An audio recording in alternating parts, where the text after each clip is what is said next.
Over subscription से related question number 20 में आपको ओवर सब्सक्रिप्शन में प्रोराटा कैटेगरी भी बताई गई है, यानी 2 या 2 से ज्यादा कैटेगरीज में भी प्रोराटा किया जा सकता है।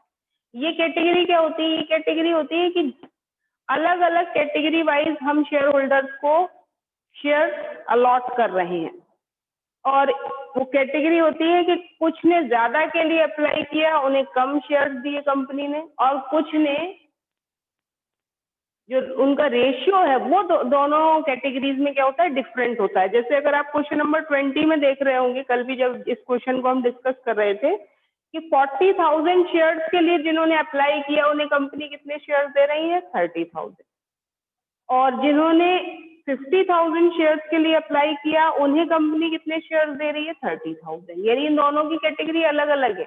50 वाले ज्यादा अप्लाइड हैं जबकि उनको शेयर 30 ही मिल रहे हैं, जबकि 40 वाले कम हैं। तो यहाँ रेशियो दोनों के चेंज हो गए। जिन्होंने 4 शेयर के लिए अप्लाई किया होगा उन्हें सिर्फ रेशियो के अकॉर्डिंग देखा जाए तो 3 शेयर मिल रहा है, यानी 1 शेयर कम मिल रहा है अप्लाइड से। और यहाँ दूसरी कैटेगरी में जिन्होंने 5 शेयर के लिए अप्लाई किया कंपनी उन्हें भी सिर्फ 3 शेयर दे रही, मीन्स उनका रेशियो 5:3 का है, और पहले वाली कैटेगरी का रेशियो क्या है, 4:3 का है। तो इस तरीके से अलग अलग कैटेगरीज में भी कोई भी कंपनी अपने शेयर्स को प्रोराटा बेसिस पर अलॉट कर सकती है। अब आपको ये देखना है कि क्या इन शेयर्स पर कंपनी ने पूरा का पूरा अमाउंट रिसीव कर लिया या फिर आगे कोई प्रॉब्लम आई अमाउंट लेने में। मैंने क्या बताया था कल आपको कि जब कोई शेयर होल्डर कॉल या अलॉटमेंट मनी ड्यू होने पर उस अमाउंट का पेमेंट नहीं करता, तो जो अमाउंट कंपनी को नहीं मिलता उसे वो ट्रांसफर कर देती है किस अकाउंट में, कॉल्स इन एरियर्स के अकाउंट में। यानी वो अमाउंट जो अभी तक हमें रिसीव नहीं हुआ, मांगा गया था बट अभी तक शेयर होल्डर से पे नहीं किया, उसे शो करने के लिए कंपनी कौन सा एक न्यू अकाउंट ओपन करती है, कॉल्स इन एरियर्स का अकाउंट। यहाँ पर देखिए स्टार्टिंग की 2 एंट्रीज मैंने कल आपको बता दी थी। अमाउंट रिसीव करने की एंट्री हमने कितने अमाउंट से बनाई थी, जरा मुझे बता दें। कल हम ये एंट्री कर चुके हैं। First entry, bank account debited to share application account 92,000 into पर शेयर एप्लीकेशन मनी 3 रुपीज, तो कितना था, 2,76,000। इसमें से आपने शेयर कैपिटल अकाउंट में कितना ट्रांसफर किया था, 1,80,000। रिटर्न कितना किया था, क्योंकि 2,000 शेयर्स रिजेक्ट हो रहे थे तो हमने रिटर्न कितना किया था, 6,000। और रिमेनिंग अमाउंट यानी 90,000 अमाउंट जो था हमने ट्रांसफर किया था अलॉटमेंट में पर, यानी 90,000 का जो एक्स्ट्रा अमाउंट कंपनी को रिसीव हुआ है उसको कंपनी कहाँ एडजस्ट करेगी, अलॉटमेंट के साथ। ठीक है, तो यहां तक कि आपकी एंट्री कल बन चुकी थी।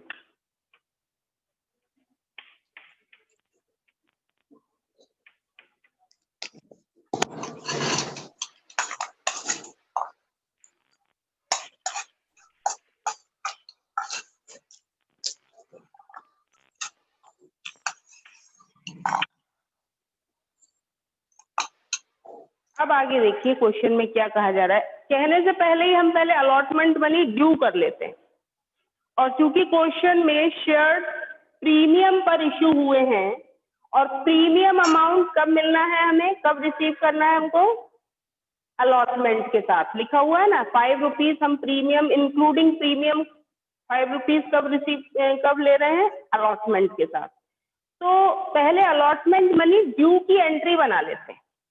क्या एंट्री बनेगी ड्यू करने की, एंट्री होगी share allotment account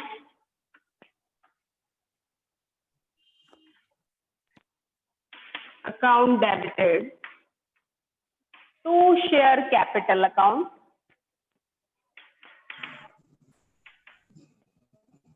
to securities premium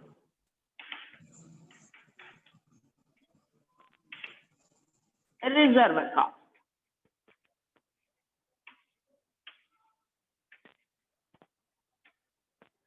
being allotment money due along with premium.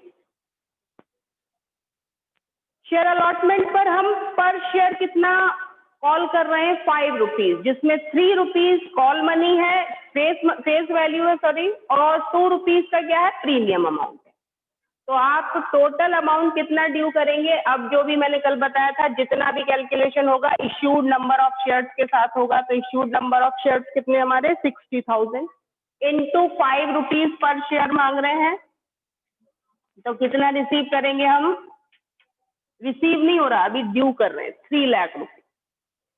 3 lakh rupees में से यहाँ पर शेयर कैपिटल अकाउंट में हम कितना ट्रांसफर करेंगे, 60,000 into face value. Face value कितनी है, 5 रुपीज में फेस वैल्यू कितनी है शेयर की, 2 रुपीज का तो प्रीमियम है, तो 3 फेस वैल्यू हो गई, तो 60 इंटू 3 1,80,000। क्लियर। इसके बाद प्रीमियम अमाउंट कितना है, 60,000 इंटू 2, तो 1,20,000 हो गया। Debit is equal to credit. क्या एंट्री बनाई, share allotment account debited to share capital account to securities premium reserve. क्या आपको ये पूरे के पूरे 3 लाख रुपीज रिसीव हो जाएंगे? आपने ड्यू तो कर लिए शेयर होल्डर्स पर, ड्यू की एंट्री तो कर दी, हाँ बग्गिश एंट्री है करनी है कि मतलब हमें अलॉटमेंट पर इतना लेना है, लेकिन क्या ये पूरा 3 लाख आपको नेक्स्ट एंट्री में रिसीव हो जाएगा? No ma'am. नहीं। क्यों? क्योंकि हमें ऑलरेडी 90,000 रिसीव हो चुका है, जिसका एडजस्टमेंट हम कहाँ करेंगे, अलॉटमेंट के साथ, जिसको हमने अलॉटमेंट एप्लीकेशन में की जो एंट्री बनाई थी उसमें अलॉटमेंट अकाउंट में कितना ट्रांसफर किया था, 90,000। दैट मीन्स हमें 90,000 तो मिलेंगे ही नहीं, वो तो ऑलरेडी मिल चुके हैं एप्लीकेशन के साथ ही, इसका हम एडजस्टमेंट करेंगे। तो अब हमें एग्जैक्टली कितना पैसा मिलना चाहिए, 2,10,000, यानी 3 लाख में से 2,10,000 का अमाउंट हमें रिसीव होना चाहिए। ठीक है।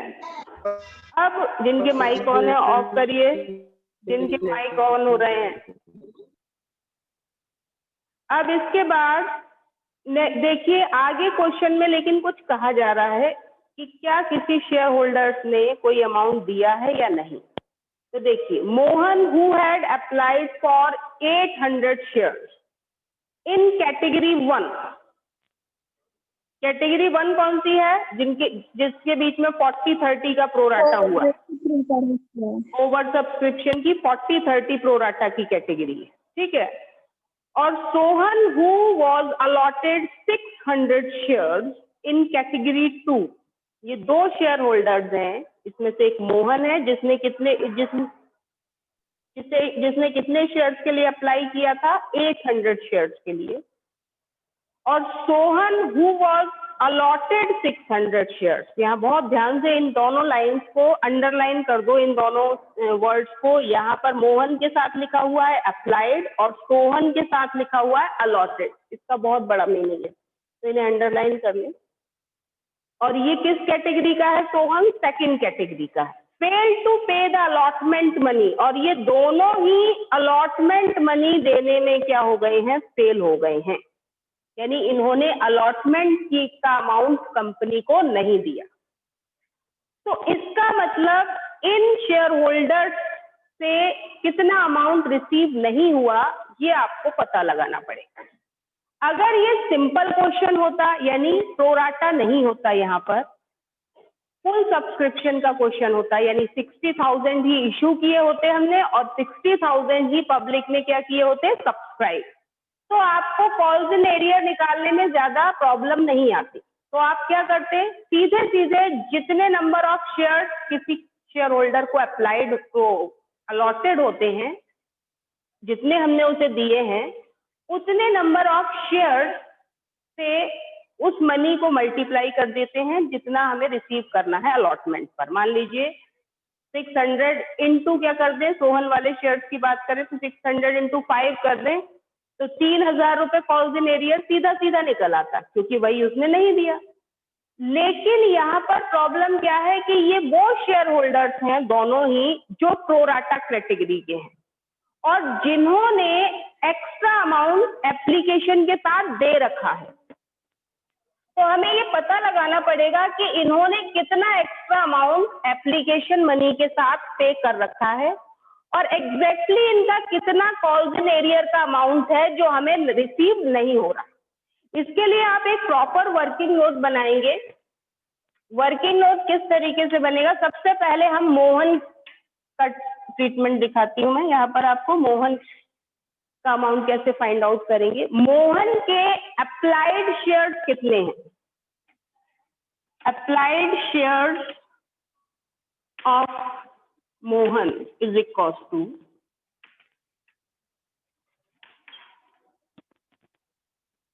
800, यही है ना। मोहन के अप्लाइड शेयर्स कितने के बने? आपको वर्ड लिखा हुआ है ना। मोहन ने कितने शेयर्स के लिए अप्लाई किया था? 800। और मोहन किस कैटेगरी से है? ये कैटेगरी 1, यानी जहां 40,000 शेयर्स के लिए शेयर होल्डर्स ने अप्लाई किया था, उन शेयर एप्लीकेंट ने अप्लाई किया था, उन्हें कितने शेयर्स कंपनी ने अलॉट किए? 30,000 शेयर्स। दैट मीन्स जिन्होंने ज्यादा शेयर के लिए अप्लाई किया, कम शेयर मिले उन्हें, और मोहन भी इसी कैटेगरी में शामिल है। तो जब आपको अप्लाइड शेयर्स दिए जाएं, तो सबसे पहले आपको अलॉटेड शेयर्स फाइंड आउट करने हैं। तो उसके लिए आपको सीधा सीधा ये देखना है कि व्हेन अप्लाइड शेयर्स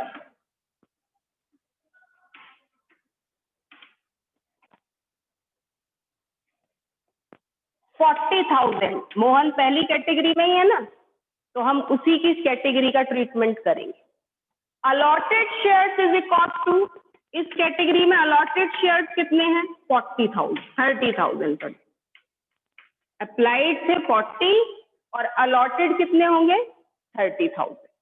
तो 1 पर 30,000 अपॉन 40,000। तो मोहन ने अगर 800 शेयर्स के लिए अप्लाई किया है, तो कंपनी ने उसे कितने शेयर्स दिए होंगे, ये आप यहां से इस तरीके से फाइंड आउट कर लेंगे। यानी इसका क्या फॉर्मूला बना अगर हम कहें तो allotted shares upon applied shares into number of applied shares of a shareholder. तो number of applied share of a shareholder कितने हैं? 800। तो आपके अलॉटेड शेयर्स निकल के आ जाएंगे। और हमेशा ध्यान रखिएगा कि अलॉटेड शेयर्स क्योंकि कैटेगरी प्रोराटा की है, तो अलॉटेड शेयर्स अप्लाइड शेयर्स से हमेशा कम होंगे। ठीक है, बताइए कितने निकल के आएंगे मोहन के अलॉटेड शेयर्स? 600। 600 शेयर्स। यहाँ हम जो बात कर रहे हैं शेयर्स की बात कर रहे हैं, यानी कंपनी ने मोहन को कितने शेयर्स दिए हैं? 600। जबकि मोहन ने कितने शेयर्स के लिए अप्लाई किया है? 800 शेयर्स के लिए। ठीक है, तो कंपनी ने उसे 200 शेयर कम दिए, लेकिन मोहन को ऐसा थोड़ी ना पता था कि उसको कम शेयर्स मिलेंगे। उसने तो 800 शेयर्स पर एप्लीकेशन मनी जितनी कंपनी ने कॉल की थी वो पूरी की पूरी उसने पे कर दी। तो मोहन को ये नहीं पता था कि उसे शेयर्स कम मिलेंगे, तो उसका जो एक्सेस अमाउंट है वो 90,000 में इंक्लूड होगा और अब वो आगे का अमाउंट दे नहीं रहा। तो पहले हम ये देखते हैं कि मोहन ने कितना एक्सेस अमाउंट दे रखा है, जो कि हम ये पूरा का पूरा वर्किंग नोट आपको प्रॉपर वे में तैयार करना है, ये ध्यान रखिएगा। अब देखिए एप्लीकेशन मनी रिसीव, ये मोहन का ही अभी भी चल रहा है, अभी खत्म नहीं हुआ इसका। Application money receive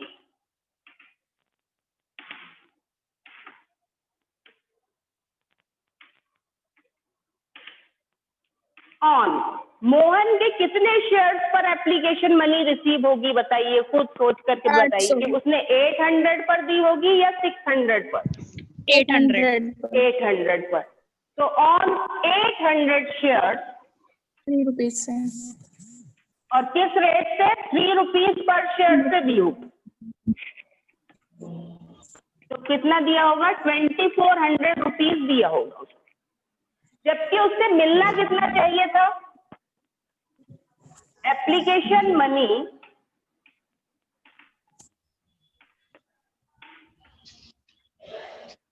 that should be received, मिलनी कितनी चाहिए थी उससे? 1800। उससे मिलनी चाहिए थी जितने कंपनी ने उसको अलॉट किए उसे, और अलॉट कितने किए? 600 इंटू 3 1800, यानी मोहन ने हमें कितनी एक्सेस मनी दी है? Excess money received from Mohan 800। 2400 में से 1800 माइनस कर देंगे तो कितना आएगा? 600 रुपीज। और इस एक्सेस मनी को हम कहाँ एडजस्ट करेंगे? Adjusted on allotment. इसका हम एडजस्टमेंट कहाँ करते हैं? अलॉटमेंट पर। यानी ये जो अमाउंट है 600 का, ये 90,000 जो एक्सेस मिला था ना हमें, उसमें इंक्लूड होगा ये 600। जो 90,000 अमाउंट हमें एक्सेस मिल चुका है उसमें ये 600 इंक्लूड। अब हम मोहन पर अलॉटमेंट मनी ड्यू करते हैं। तो देखिए मोहन का अलॉटमेंट मनी को जब हम ड्यू करेंगे तो कैसे करेंगे? देखिए allotment money due on Mohan,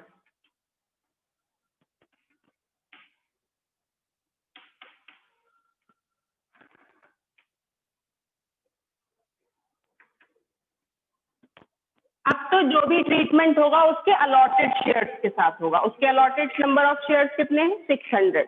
तो 600 पर ही कंपनी मांगती है, उससे कितना मांगते हैं? 5 रुपीज। तो 3000 रुपीज कंपनी उस पर ड्यू कर रही है, जिसमें से वो ऑलरेडी कितना दे चुका है? लेस करेंगे एक्सेस रिसीव्ड ऑन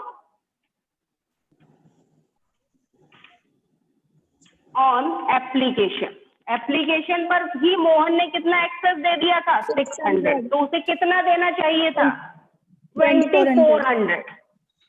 वो अलॉटमेंट पर उसे कितना अमाउंट पे करना चाहिए था? 2400, जो कि उसने नहीं दिया। तभी तो हमने ये पूरा किया, अदरवाइज तो ये पूरा कुछ करने की फिर जरूरत ही नहीं थी। अगर वो दे देता तो फिर तो हमें ये सारे कैलकुलेशन करने की जरूरत पड़ती ही नहीं। तो ये जो 2400 रुपीज का कैलकुलेशन किया है, ये किस चीज के लिए किया है? कि मोहन ने अपनी अलॉटमेंट मनी का पेमेंट नहीं किया। अब फिर से इस चीज को दोबारा समझिए कि एक शेयर होल्डर है जो प्रो राटा कैटेगरी का है और उसने ज्यादा शेयर्स के लिए अप्लाई किया था, लेकिन कंपनी ने उसे कम शेयर्स दिए। तो पहले हम ये पता लगाएंगे कि उससे हमें लेने कितने थे एग्जैक्टली। तो उससे हमें एग्जैक्टली लेने थे 2400, जो कि उसने नहीं दिए। तो इसको क्या बोलेंगे? Calls in arrears. यानी ये वो अमाउंट है मोहन का जो हमें रिसीव नहीं हुआ, जो उसे देना था। और इसका पता हमने कैसे लगाया? कि जितना उसका एक्सेस आया था उसका पूरा एडजस्टमेंट दिखाया कि उसने किस कैटेगरी में था। वो प्रोराटा की फर्स्ट कैटेगरी में था। उसके अप्लाइड नंबर ऑफ शेयर्स 800 थे, जबकि कंपनी ने उसे कितने शेयर्स अलॉट किए? 600। वो हमने पता लगा लिया। उसके बाद अप्लाइड पर उसने 800 से कितना अमाउंट दिया था? 2400, जबकि उसे देना कितना था? 1800। तो एक्सेस मनी कितनी निकल के आई थी? 600। और उस 600 का एडजस्टमेंट हमने कहाँ किया? उसकी अलॉटमेंट मनी के साथ, यानी वहां से कम कर दी। तो एग्जैक्टली मोहन को हमें अलॉटमेंट पर देने थे 2400, जो कि उसने पे नहीं किए, जिस वजह से अब ये अमाउंट जो है ट्रांसफर किया जाएगा किस अकाउंट में? कॉल्स इन एरियर्स के अकाउंट में। अब ऐसे ही हम किसका फाइंड आउट करेंगे? सोहन का। लेकिन सोहन के साथ सिचुएशन अलग है, ये ध्यान रखिएगा। सोहन के साथ सिचुएशन ये है कि उसके आपको अलॉटेड शेयर्स गिवन। तो आपको पहले ये पता लगाना पड़ेगा, क्योंकि वो भी प्रोराटा कैटेगरी का ही है और कैटेगरी 2 से है, ये भी ध्यान रखना। किस कैटेगरी का शेयर होल्डर है ये भी ध्यान रखना है। तो सोहन कैटेगरी 2 से है और उसके शेयर जो है वो किस टाइप के हमें दिए हुए हैं, अलॉटेड। तो अब हमें अप्लाइड शेयर्स निकालने पड़ेंगे।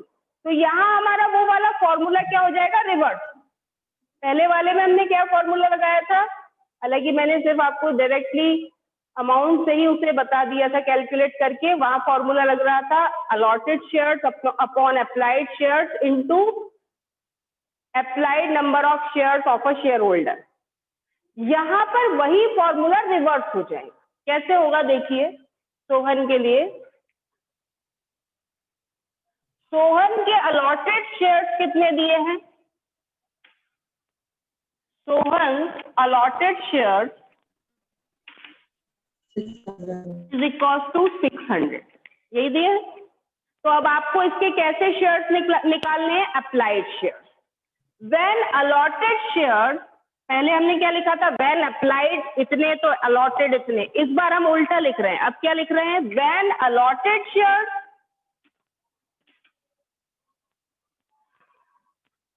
इस कैटेगरी में अलॉटेड कितने हैं, 30,000, और अप्लाइड कितने हैं, ये सेकंड कैटेगरी है, ध्यान रखिएगा, अप्लाइड कितने हैं इस कैटेगरी में, 50,000। तो 1 पर कितना हो जाएगा, 50,000 अपॉन 30,000। रिवर्स हो गया ना फॉर्मूला। पिछली बार 30 अपॉन 40 किया था आपने, याद हो कि जो कैटेगरी अलग थी, लेकिन इस बार हमने क्या किया, इसको 50 अप्लाइड अपॉन अलॉटेड कर दिया। और अगर उसके 600 अलॉटेड हैं तो अप्लाइड कितने होंगे, तो 50,000 अपॉन 30,000 इंटू 600। तो आपके कितने शेयर्स निकल के आएंगे। अब ये ध्यान रखना कि जब मैंने पिछली बार आपको ये बताया था कि जब कोई शेयर होल्डर, किसी भी शेयर होल्डर के आपको अप्लाइड से अलॉटेड निकालने तो वो हमेशा कम आएंगे, और जब अलॉटेड से अप्लाइड फाइंड आउट करने हैं, प्रोराटा कैटेगरी है क्योंकि, तो वो हमेशा ज्यादा आएंगे। तो कैलकुलेट करके बताइए कितना आएगा इसमें amount, 1000 shares. These are shares not amount, ठीक है। तो ये नंबर ऑफ शेयर्स निकल के आए, यानी 1000 शेयर्स के लिए सोहन ने अप्लाई किया और कंपनी ने उसे कितने शेयर्स दिए, 600 शेयर्स। ठीक है, अब यहाँ भी उसी तरीके से कैलकुलेट कर लेंगे कि कितना उसे देना चाहिए था, कितना दिया, और एक्सेस कितना है। सेम है जैसे हमने पिछले मोहन के साथ किया, वही सेम आप यहाँ पर भी अप्लाई करेंगे। तो क्या लिखेंगे, एप्लीकेशन मनी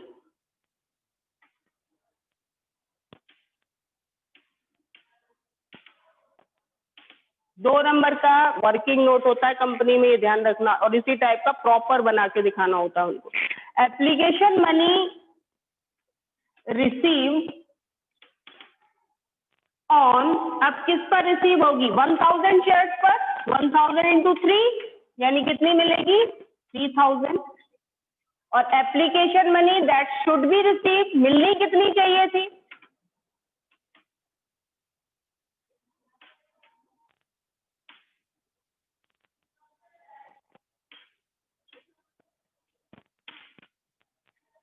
600 इंटू 3 1800। तो एक्सेस कितना मिला जरा बताएं, excess money adjusted on, excess money received on application that is 1200 rupees। इसका एडजस्टमेंट हम कहाँ करेंगे, एडजस्टेड ऑन अलॉटमेंट। यही सेम हमने वहां भी किया था। यहाँ इसकी एक्सेस मनी कितनी निकल के आई, 1800। उसकी कितनी निकली थी, ध्यान हो तो 600। अब इस ये 1200 भी उसी 90,000 में इंक्लूड है, जैसे मैंने पिछली बार बताया था ना, 600 किस में इंक्लूड है, 90,000 एक्सेस मनी। तो अब हमें इसका एग्जैक्ट एरियर फाइंड आउट करना है, तो कैसे करेंगे, allotment money due on Mohan, Mohan पर अलॉटमेंट मनी ड्यू करते हैं, कितनी है,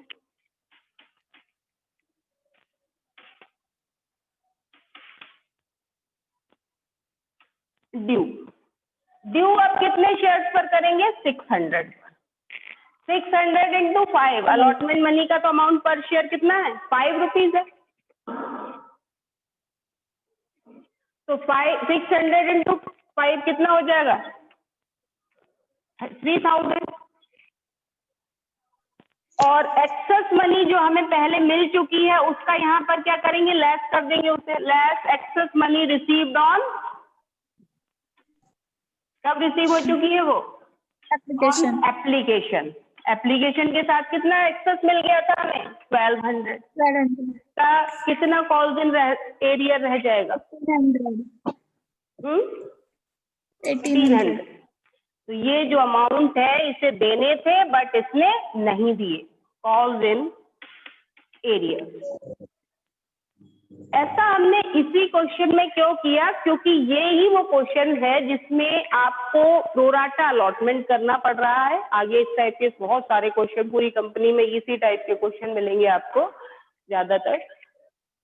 ऐसा इसलिए करना पड़ रहा है क्योंकि ये प्रोराटा की कैटेगरी है और यहाँ कुछ शेयर होल्डर अपनी अमाउंट जो उन पर ड्यू थी वो दे नहीं रहे, तो हमें एग्जैक्टली ये पता लगाना है कि हमें उनसे कितना लेना था जो कि वो दे नहीं रहे। तो दोनों का टोटल कॉल्स इन एरियर कितना होगा बताओ। मोहन का भी निकाल चुके हैं हम और सोहन का भी फाइंड आउट कर चुके हैं। तो टोटल कॉल्स इन एरियर का अमाउंट कितना होगा, मोहन का कितना आया था,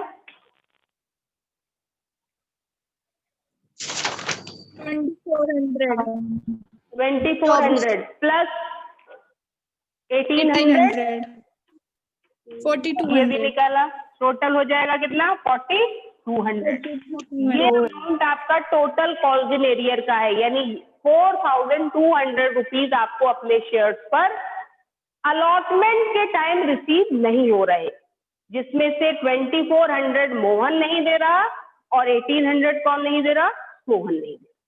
तो ये अगर दे देते, पेमेंट कर देते तो आप सीधी सीधी एंट्री बनाते, 2,10,000 से क्या एंट्री बनाते, bank account debited to share allotment account. लेकिन अब ये एंट्री नहीं बनेगी, इसमें थोड़ा सा चेंज होगा, हमें कॉल्स इन एरियर दिखाना पड़ेगा। अब खुद लॉजिकली सोचिए कि कॉल्स इन एरियर कंपनी के लिए लॉस का काम करेगा या प्रॉफिट का, लॉस। और लॉसेस के अकाउंट क्या होते हैं, डेबिट। एंट्री क्या बनेगी, बैंक अकाउंट डेबिट, रिसीव कर रहे हो ना। अब एंट्री में वापस लौटते हैं, फोर्थ एंट्री क्या बनेगी हमारी, अलॉटमेंट मनी रिसीव करने की, bank account debit to, simple entry क्या बनाते हैं हम, टू शेयर अलॉटमेंट अकाउंट। लेकिन क्योंकि क्वेश्चन में कॉल्स इन एरियर है और calls in arrear mean share holder amount पे नहीं कर रहे हैं, कॉल मनी पे नहीं कर रहे, कौन सी कॉल मनी पे नहीं कर रहे, अलॉटमेंट मनी पे नहीं कर रहे, तो हम जो अमाउंट मैंने बताया था, जो अमाउंट शेयर होल्डर पे नहीं करता उसे किस अकाउंट में ट्रांसफर करते हैं, that amount should be transferred in calls in arrear account, और calls in arrear is a loss for the company, so the account will be debited. तो यहाँ पर हम कंबाइंड एंट्री ही कर देते हैं, क्या एंट्री बनाएंगे, कॉल्स इन एरियर्स अकाउंट क्या हो जाएगा, डेबिटेड। कंप्लीट एंट्री क्या बनेगी, bank account debit, calls in arrear account debit to share allotment account. Share allotment पर हमें रिसीव कितना करना था, 3 लाख माइनस 90,000, दैट मीन्स 2,10,000। इसमें से हमारा कॉल्स इन एरियर कितना हो गया, 4200। अभी अभी हमने फाइंड आउट किया पूरा वर्किंग नोट बनाने के बाद, कितना कॉल्स इन एरियर हुआ, 4200। तो बताइए कि बैंक से हमें कितना अमाउंट रिसीव होगा, 2,10,000 माइनस 4,200, यानी 2,05,800। ये अमाउंट हमें बैंक से रिसीव हो जाएगा। क्लियर हुआ। अभी हो सकता है आप में से कुछ को इसमें डाउट हो, क्योंकि ये प्रोराटा में जब हम calls in arrear find out करते हैं और इतना बड़ा वर्किंग नोट समझते हैं तो काफी टाइम लग जाता है, लेकिन क्योंकि हमें आगे इसी के बेस पर अपने क्वेश्चंस करने हैं, तो ये वाला टॉपिक आपको स्किप करना ही नहीं। जो 8 मार्कर क्वेश्चन है उसमें ये सारी चीजें इंक्लूड होके आएंगी, और भी आगे के कुछ टॉपिक्स उसमें इंक्लूड हो जाएंगे, लेकिन ये तो आएगा ही है। तो ये आपको ध्यान रखना है कि how to calculate the amount of calls in arrear at the time of pro rata allotment.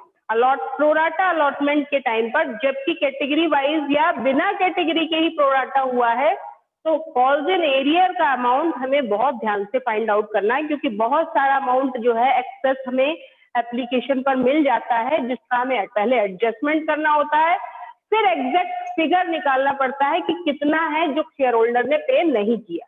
तो वही हमने इस पूरे क्वेश्चन में, और बहुत ध्यान से इसका वर्किंग नोट अगर आप बनाएंगे तभी यहाँ पर जो ये एग्जैक्ट अमाउंट है इसे एक्चुअल में फाइंड आउट कर पाएंगे। अगर ये गलत आया तो आपका ये अमाउंट भी सही नहीं आएगा। और ये ध्यान रखना, एक बहुत इंपॉर्टेंट आपको एक मैसेज और देती हूँ कि कंपनी के क्वेश्चन में या किसी भी क्वेश्चन में अकॉर्डिंग टू बोर्ड आप अगर एंट्री सही बनाए और अमाउंट गलत लिखे तो आपको कोई नंबर नहीं मिलता, हाफ मार्क्स भी नहीं दिया जाता, टोटल क्रॉस लगता है। और अगर आप अमाउंट सही लिखे लेकिन एंट्री रॉन्ग बनाए तो भी सेम वही रूल होता है। तो ये ध्यान रखिएगा कि कंपनी अकाउंट्स में कैलकुलेशन बहुत ज्यादा हार्ड एंड फास्ट नहीं है, बट वहां पर अमाउंट और एंट्री दोनों का कॉम्बिनेशन ठीक होने पर ही आपको मार्क्स मिलेंगे। आप ये क्लेम भी नहीं कर सकते कि हमने एंट्री तो ठीक बनाई है और अमाउंट ही तो गलत है, आधा नंबर दे दो, ऐसा नहीं है। बोर्ड ने साफ बोल रखा है कि एंट्री और अमाउंट दोनों सही होने पर ही आपको मार्क्स मिलेंगे, अदरवाइज आपके क्वेश्चन में टोटल कटिंग होगी। मीन्स ये पूरी एंट्री में अगर आप अमाउंट गलत कर देते हैं तो पूरे मार्क्स कट जाएंगे। तो ये ध्यान रखिएगा। प्रैक्टिस में हमें कंपनी अकाउंट में इसीलिए थोड़ा बहुत ज्यादा ध्यान रखना पड़ता है कि हमारी एंट्री तो वो थोड़ी रटी हुई होती है, सेम ही बनती है हर क्वेश्चन में, तो एंट्री तो सही बना के आता है बच्चा, लेकिन अमाउंट पर वो ध्यान देता नहीं। और बाद में क्या होता है, कंपनी अकाउंट का जो क्वेश्चन होता है उसमें उसके पूरे पूरे क्रॉस लगते चले जाते हैं। तो इसलिए ये बहुत ध्यान से इस चीज को आप समझ लेना, और आपको कोई अगर कुछ और बताए तो बिल्कुल इस पर आप बिलीव ना करें, क्योंकि हम बोर्ड की कॉपी हर साल चेक करते हैं तो हमें वहाँ के रूल्स बहुत अच्छे से पता है।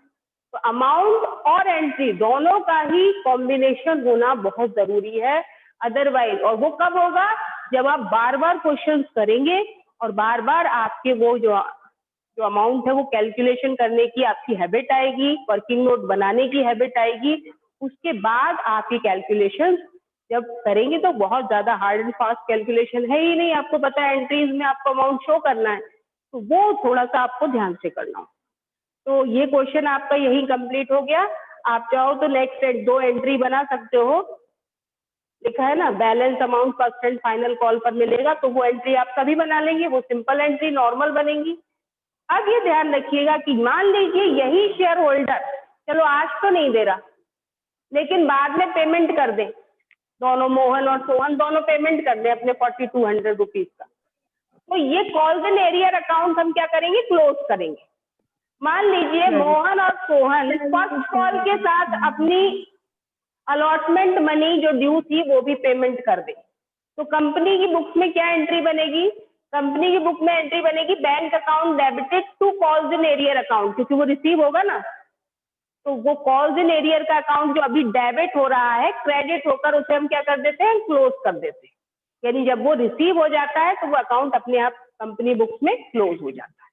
एक और इम्पॉर्टेंट चीज कि कोई भी कंपनी अगर उसके शेयर होल्डर्स उसे टाइमली पैसा नहीं देते, यानी कॉल करने पर जो अमाउंट पे नहीं करते, तो ऐसे में कंपनी उन कॉल्स इन एरियर्स पर इंटरेस्ट चार्ज करती है। According to companies act 2013 table act, कोई भी कंपनी अपनी शेयर होल्डर से उनके कॉल मनी अगर वो ड्यू है और वो पे नहीं कर रहे तो उस पर इंटरेस्ट चार्ज करती है, क्योंकि वो उनसे फाइन लेगी। ऑब्वियस सी बात है, टाइम से आपने पेमेंट नहीं किया तो हम आपसे क्या लेंगे, फाइन लेंगे, और वो फाइन के रूप में क्या लेती है, उनसे इंटरेस्ट चार्ज करती है।